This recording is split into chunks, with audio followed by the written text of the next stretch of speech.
عليكم ورحمة الله وبركاته. بقى النهاردة هنتكلم عن واحد من أهم أعمدة النادي الأهلي، علي معلول. وزي ما الجمهور قال اسمع كده يا هاني ساعدنا علي معلول إيه عندنا. بجد أسطورة من أساطير كرة القدم. من بعد محمد أبو تريكة ما شفناش واحد زي علي معلول بكل اللي هو قدر يعمله. لاعب محترم ومؤثر وهداف وكل حاجة.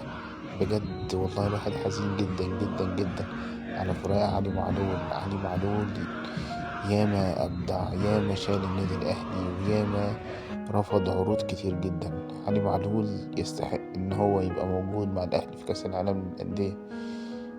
بجد يا علولو أنت تستحق إنك تكون بجد. مهما هنقولك مش هنقولك غير كلمتين: شكرا على تلك الأيام اللي قضيتها معانا، شكرا على الفرحة، شكرا على كل حاجة.